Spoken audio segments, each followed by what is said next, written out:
கட்டளை நோக்கமாக அமைகிறது. நன்றி. அது எந்த நேம், எந்த கப்பலோட வடிவம் சொல்ல முடியுமா? மதுரை காஞ்சியில அந்த களத்தோட இயங்கும் முறையை சொல்லியிருக்கு.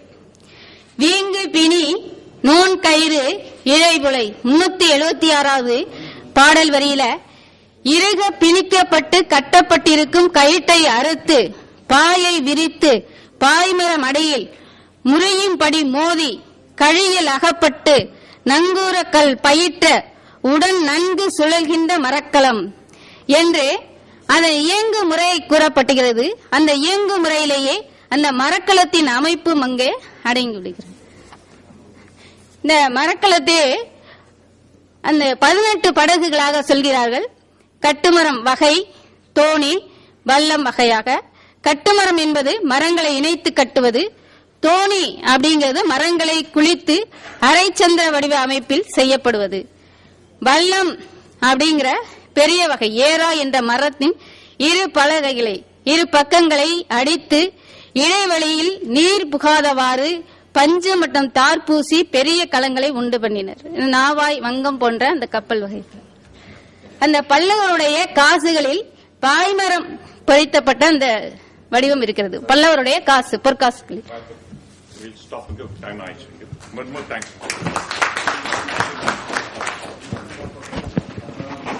அடுத்த பேச்சாளர் டாக்டர் முனைவர் நா. கணேசன் அவர் வருகிறார்கள். அதற்கு முன்பாக ஒரு சிறு அறிவிப்பு. அடுத்த அமர்விற்கு இருக்கும் பேச்சாளர்கள் என்னை தொடர்பு கொள்ளுமாறு கேட்டுக்கொள்கிறேன்.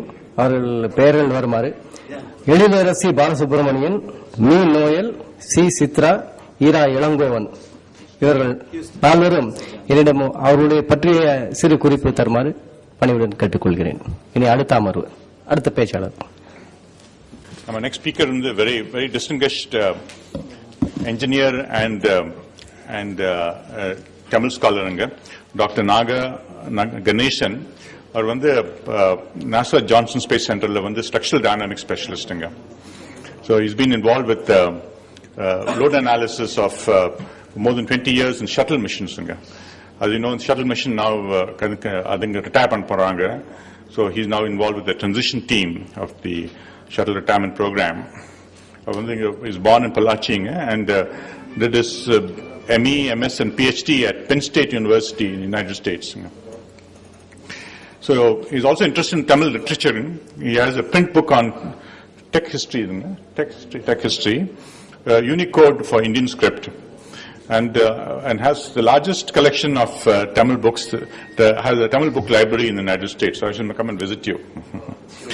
His grant script proposal has been approved by the United Nations as a part of the ISO 106-406 program. Grantha. So he's very interested in getting Indus science into the computer web. So please welcome Dr. Ganeshan. தமிழ்நாட்டு அரசுக்கும் எனது அருமை நண்பர், என் துறையில் கற்று துறை போகிய முனைவர் மயில்சாமி அண்ணாதுரை அவர்களுக்கும் என் முதல் வணக்கத்தை தெரிவித்து, இந்த கற்றோர் அவையில் இந்தியர்களின் பிரான்ஸ் ஏஜ் சிவிலைசேஷன், உலகிலேயே மிகவும் பரந்துபட்ட ஒரு தொல்லூழி செம்பூழி கால copper age which did not know anything about iron.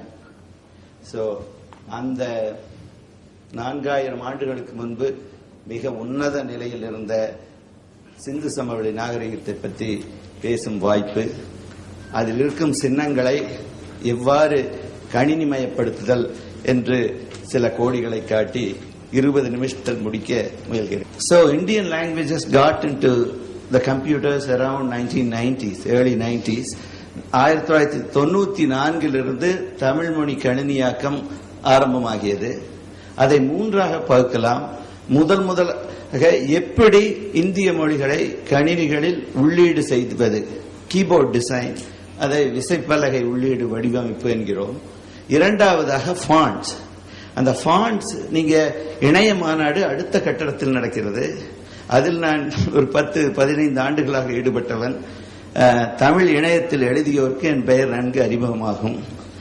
கிராமங்களிலெல்லாம் Tamil இணையத்தை எடுத்துச் செல்கின்ற இளங்கோவனும் தமிழ் ஆசிரியர் ரத்ன புகழேந்தியும் இருக்கிறார்கள், கேட்டு தெரிந்து கொள்ளலாம்.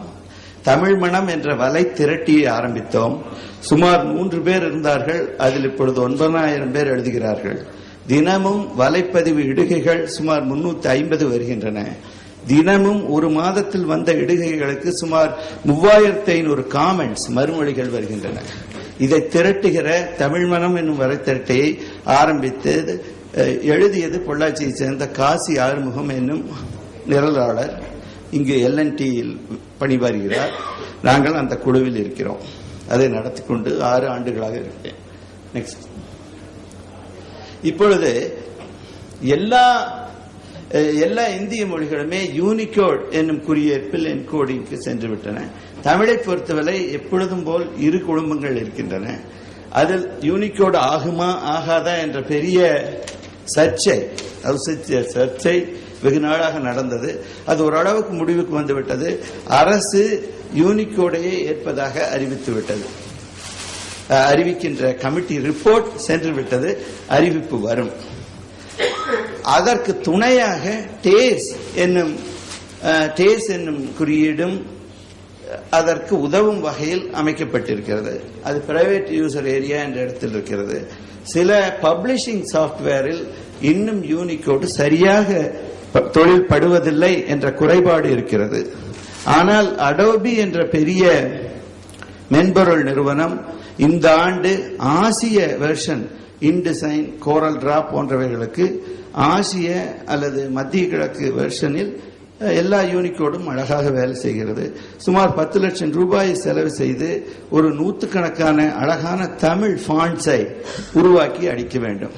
இப்பொழுது லதா என்னும் ஃபாண்ட் மைக்ரோசாப்டில் இருக்கிறது. அது மொச்சக்கொட்டை மாதிரி மிக அழகு இல்லாமல் இருக்கிறது. அதுதான் திரு வெங்கடேசன் அவர்கள் காட்டினார்கள். இப்பொழுது சிந்து சமவெளி நாகரிகத்துக்கு இந்த பருவகால மாற்றம் மிக முக்கியமான 7000 ஆண்டுகளுக்கு முன்பு கால்நடைகளை விவசாயத்துக்கு கொண்டு வந்ததாக சிந்து சமவெளியில் ஏற்படுத்தி இருக்கிறார்கள். இதை முதலில் செய்தவர் ரிச்சர்ட் மெடோ என்பவர் பப்ளிஷ் செய்தார். மெஹர்கார் என்ற இடத்திலே 7000 ஆண்டுகளுக்கு முன்னர் காளைகள் இருந்திருக்கின்றன. இங்கு கோவை கொங்கு மண்டலத்தில் இருக்கின்ற காங்கேயம் காளைக்கும் அதற்கும் இருக்கிற தொடர்புகளை ஆராய என்னை அணுகினார். பஞ்சு காட்டன் ஸ்வாப் மூலம் எடுத்து இந்த காங்கேயம் காளை, இப்பொழுது ஜல்லிக்கட்டு என்று நடக்கின்ற எல்லாமே இந்த ஊரிலிருந்து செல்கிற காங்கேயம் காளை மாடுகள் தான். அதன் டிஎன்ஏயை சிந்து சமவெளி நாகரிகத்தோடு ஆராய டிஎன்ஏ அனுப்பி வைக்க ஏற்பாடு செய்திருக்கிறேன். அதன் முடிவுகள் அடுத்த ஆண்டு வரும். இங்கிருந்து சில கிலோமீட்டர்களில் சூலூர் டிஷ் என்று 100 ஆண்டுகளுக்கு முன்பு பிரிட்டிஷ் மண்டலத்துக்கு எடுத்துச் சென்றார்கள். அதை ஐராவதம் மகாதேவன் பப்ளிஷ் செய்திருக்கிறார். இது 4000 ஆண்டுகளுக்கு முன்பு உன்னத நிலையில் ஒரு 600 ஆண்டுகள் இருந்த சிந்து சமவெளி நாகரிகம் மிக மிக ஒரு வேளாண்மையை அடிப்படையாக கொண்ட ஒரு நாகரிகம். அதில் ஒரு வில்லேஜ் காடஸ் ரிச்சுவல் வர்ஷிப் இருந்திருக்கிறது. இது மாதிரிக்கு இது மிக புகழ்பெற்ற ஒரு சிந்து சமவெளி சீல் ஆகும். இதை பலர் பார்த்திருக்கலாம். இது M1186 என்பார்கள். M11 இது அரப்பா ஒரு சின்ன டிட்பிட்ஸ் சொல்லி எல்லாமே சொல்ல முடியாது. பற்போலா அரை மணி நேரத்துக்கு முன்பு பேசினார். பற்போலா சொல்லாத சில கருத்துக்களை, அவர் ஏற்றுக்கொண்ட கருத்துக்களை நான் சொல்லி இருக்கிறேன். அதை சில கோடி காட்டி இதை முடித்து விடுகிறேன். இந்த இதில் பார்த்தீங்கன்னா